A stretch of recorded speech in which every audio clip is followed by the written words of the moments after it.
Tashi Delek. Bonjour les amis, j'espère que vous allez bien. Vous connaissez Tommy Robinson, dont voici la photo.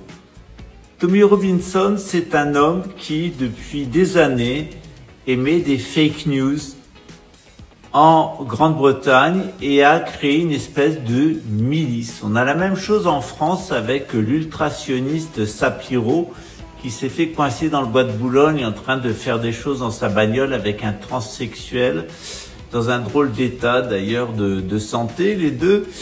Et ce Sapiro a déclenché des émeutes en Grande-Bretagne en mettant des fake news sur les étrangers. Et on est véritablement dans la politique qui est choisie par le système. Ils veulent effondrer l'Occident avec une guerre civile. Cette guerre civile ne peut avoir qu'une seule cause. Eh bien, pour eux, c'est que vous en preniez aux étrangers.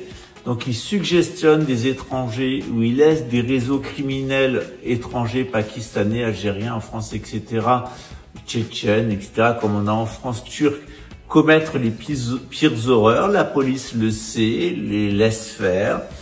Tout ça, c'est médiatisé. Donc, il y a une politique de diabolisation des étrangers pour que la population s'en prenne aux étrangers et surtout pas aux banquiers et surtout pas aux banquiers qui vous dirigent. Et de l'autre côté, donc ça c'est pour effondrer l'Occident de l'intérieur, et de l'autre côté, ils ont décidé que Israël allait partir en guerre contre l'Iran. Israël va complètement se faire ramasser, ça va provoquer une guerre mondiale telle qu'elle était annoncée par William Guy Decarre il y a 50 ans déjà, c'est-à-dire que ils ont effondré la Russie et la Chine communistes. Ils les ont renourris avec du capitalisme boursier pour en faire des superpuissances qui vont entraîner dans la Troisième Guerre mondiale, comme ils ont entraîné avant le Japon et l'Allemagne. Maintenant, c'est la Chine et la Russie. Évidemment, leur objectif, c'est de tuer le maximum de juifs, comme à chaque fois, et ensuite de revenir en libérateur pour reconstruire le temple de Jérusalem, créer une gouvernance mondiale à partir de Jérusalem en ayant diabolisé les Russes et les Chinois comme ils avaient diabolisé les Allemands et les Japonais qui s'étaient laissés tenter par le nationalisme. Donc actuellement, le nationalisme russe et le nationalisme chinois sont un véritable danger. Et ça, c'est dans le cadre d'une stratégie. C'est encore des millions de juifs qui vont se faire tuer. C'est encore des millions de chrétiens qui vont se faire tuer dans cette stratégie de contrôle, et évidemment les musulmans qu'il y a autour qui maintenant vont être impliqués dans cette troisième guerre mondiale, en particulier les Iraniens. C'est-à-dire que Israël est quand même armé jusqu'aux dents. Il y a les États-Unis et l'Europe qui défendront toujours Israël, mais l'objectif actuellement c'est de effondrer l'Occident de l'intérieur et d'amener Israël à sa destruction. Qui fait ça?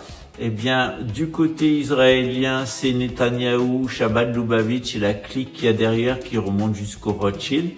Et en France, c'est des influenceurs comme cet Anglais, comme Sapiro en France, qui sont véritablement payés par l'oligarchie financière anglo-saxonne pour amener un contexte d'explosion et de guerre civile. Donc, une fois de plus, bien, prions pour que Israël ne rentre pas en guerre et ne soit pas agressé. Je sais que pour certains d'entre vous, ça vous fera mal au cul, mais c'est comme ça.